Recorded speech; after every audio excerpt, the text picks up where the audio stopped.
KBJ India news. नमस्कार दोस्तों, मैं अर्जुन।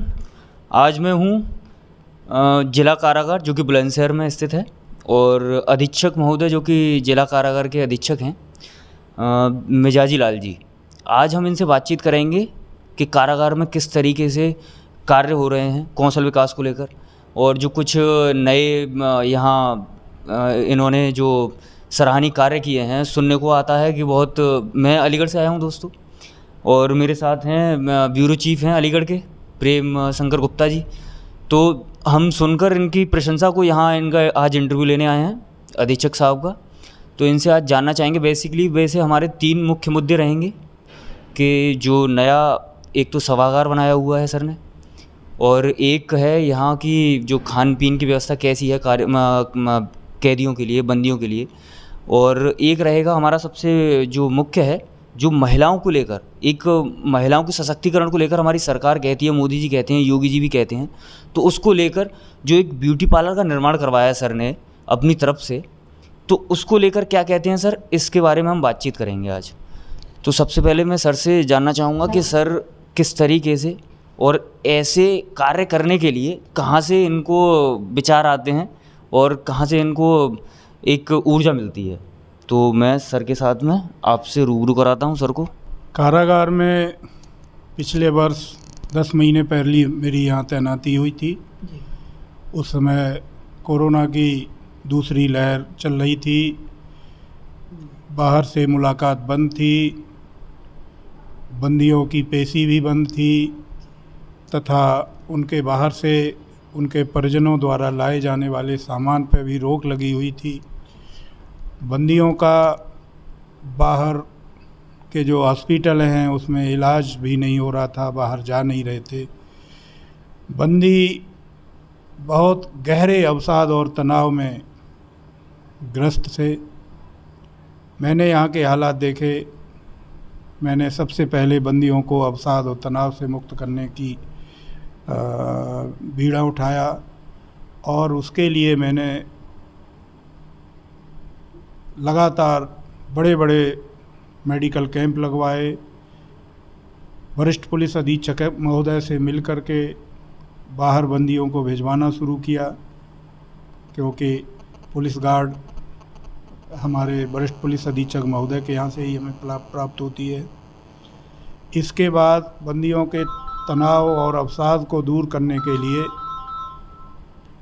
विभिन्न प्रकार के योगा, प्राणायाम, सांस्कृतिक कार्यक्रम आदि के आयोजन किए गए, ताकि बंदियों को भरपूर मनोरंजन मिल सके और वो अवसाद से बाहर निकल सकें। इसी क्रम में यहाँ एक बहुउद्देशीय हॉल का जीर्णोद्धार कराया गया। उसमें हमने विभिन्न बाहर के औद्योगिक घरानों और स्वयंसेवी संगठनों से सहयोग लिया।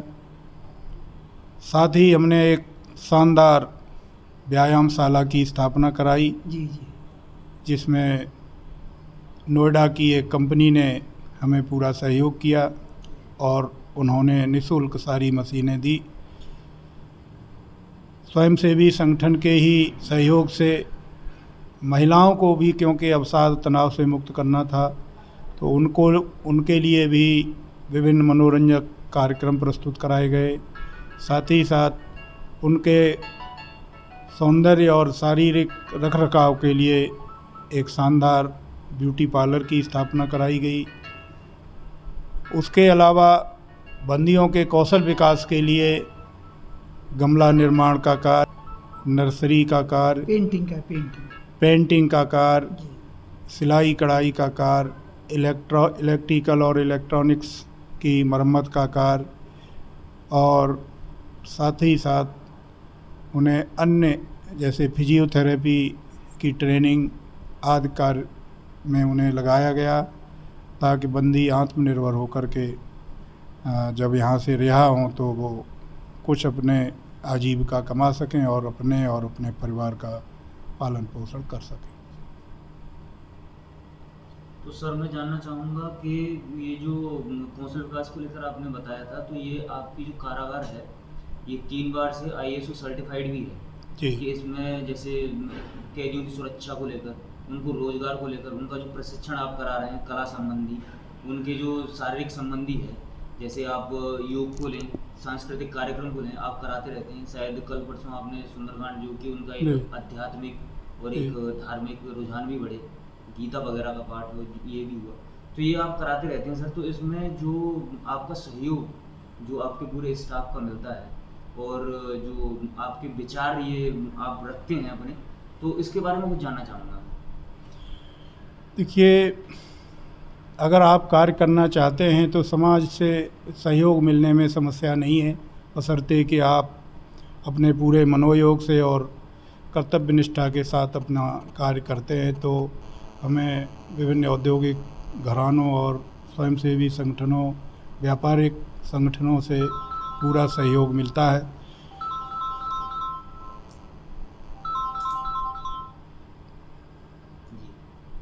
उसी क्रम में हमने बंदियों के कौशल विकास के लिए अनेक कार्यक्रम चलाए और साथ ही साथ बंदियों के कल्याण के लिए, जैसे जिस समय मेरी यहाँ तैनाती हुई, जैसा कि मैंने आपको बताया, उनकी मुलाकात बंद थी, उनके सामान की आने पे पाबंदी थी। तो बंदी अनेकानेक अभावों से गुजर रहे थे। उनके पास कपड़े नहीं थे, उनके पास अन्य जो दैनिक उपयोग की वस्तुएं हैं वो नहीं थी, महिलाओं के पास पहनने के लिए कपड़े नहीं थे। बहुत सारी महिलाएं फटे और बहुत पुराने कपड़े पहनती थी। वो सारा देख करके मैंने बाहर से संगठनों से संपर्क किया और उन्होंने मुझे पर्याप्त, मतलब महिलाओं को अब तक करीब 5-6 सूट, साड़ियाँ और जो लोअर और टी शर्ट वगैरह में बंटवा चुका हूँ। उसी तरह पुरुषों को भी सर्दियों में कंबलों की कमी हो जाती है और गरीब बंदी जो होते हैं उनके पास भी पहनने के भी गर्म कपड़े नहीं होते हैं। तो उसके लिए भी हमने करीब 5,000 कंबल बाहर से सहयोग से हमें प्राप्त हुए। साथ ही साथ जो पुरुष बंदी हैं उनके लिए गर्म जैकेट, स्वेटर और गर्म कपड़े जैसे टी शर्ट, पैंट, साथ ही साथ महिलाओं के लिए गर्म सूट, साड़ियाँ, शॉल, स्वेटर आदि हमें पर्याप्त मात्रा में मिले। और कंबल तो हमारे पास इतने प्राप्त हो गए कि हमने अन्य जेलों को भी भेजा। तो सर ये प्रेरणा आपको कहाँ से मिली सर ये ऐसा करने की? प्रेरणा हमें बंदियों से ही मिलती है। बंदियों की आवश्यकता को जब हम नज़दीक से देखते हैं और उन्हें हम दुखी देखते हैं तो वहीं से प्रेरणा प्राप्त होती है और उनकी मदद करने का मन करता है। उसी के लिए हम प्रयास करते हैं। तो बाहर जो सामाजिक संगठन हैं, व्यापारिक घराने हैं, तमाम जो सामाजिक कार्यकर्ता हैं, उनसे हमें पूरा सहयोग मिलता है और उससे हम मदद कर पाते हैं। तो सर मैं जानना चाहूँगा कि जैसे एक परिवार होता है उसके लिए पिता मुख्य होता है, ऐसे ही ये कारागार आपकी एक परिवार है। तो मैं जानना चाहूँगा कि कैदियों से आपके जो रिश्ते हैं, मतलब ताल्लुक हैं आपके, किस तरीके से, आप थोड़ा सख्त हैं या फिर आप नरम हैं उनके लिए? देखिए, ये तो आप कैदियों से पूछ सकते हैं। मैं कैदियों के लिए अधिकारी नहीं हूँ, जेल अधीक्षक नहीं हूँ। सारे कैदी मुझे अपने पिता तुल्य या अपने गार्जियन के तौर पे ही देखते हैं। कारागार में जो महिलाएं हैं उनके साथ छोटे छोटे बच्चे हैं।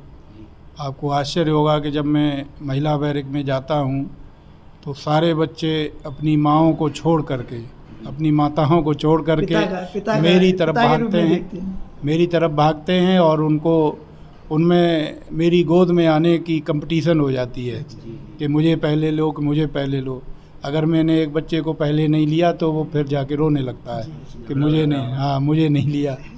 तो ये एक पिता तुल्य व्यवहार और गार्जियन।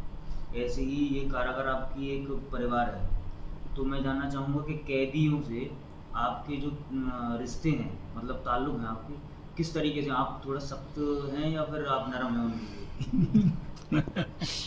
देखिए, ये तो आप कैदियों से पूछ सकते हैं। मैं कैदियों के लिए अधिकारी नहीं हूँ, जेल अधीक्षक नहीं हूँ। जी सारे कैदी मुझे अपने पिता तुल्य या अपने गार्जियन के तौर पे ही देखते हैं। कारागार में जो महिलाएं हैं, उनके साथ छोटे छोटे बच्चे हैं।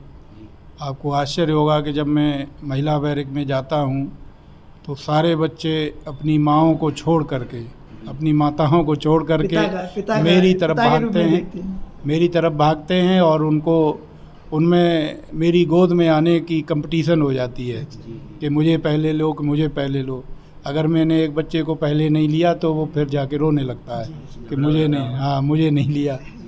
तो ये एक पिता तुल्य व्यवहार और जी गार्जियन का व्यवहार ही है कि संरक्षक हाँ, बंदी मुझे अधिकारी के तौर पर नहीं, अपने शुभचिंतक के तौर पर परिवार देखते हैं। सदस्य के तौर पर देखते संरक्षक के रूप में कार्य करते हैं।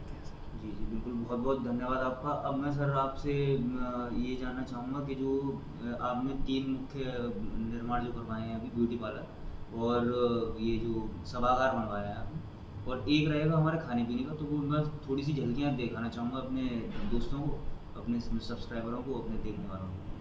तो वो हम आपको उसके जो हमारे पास शॉर्ट्स हैं वो हम आपको उपलब्ध करा देंगे, वो हम आपको दे देंगे। तो दोस्तों, मैंने आपसे बातें करवाई जो हमारे अधीक्षक महोदय जी हैं। उन्होंने किस तरीके से आपको बताया, या आपने सब सुना कि जेल में किस तरीके से तकनीक हैं, नई नई सुविधाएं हैं, कौशल विकास को लेकर क्या क्या इनकी प्लानिंग रही हैं और आगे क्या क्या रहती हैं। ये अभी महोदय साहब मेरे को बाहर चलकर कुछ दिखाएंगे और बताएंगे भी। तो दोस्तों, आप देखते रहें और हमारे साथ बने रहें दोस्तों।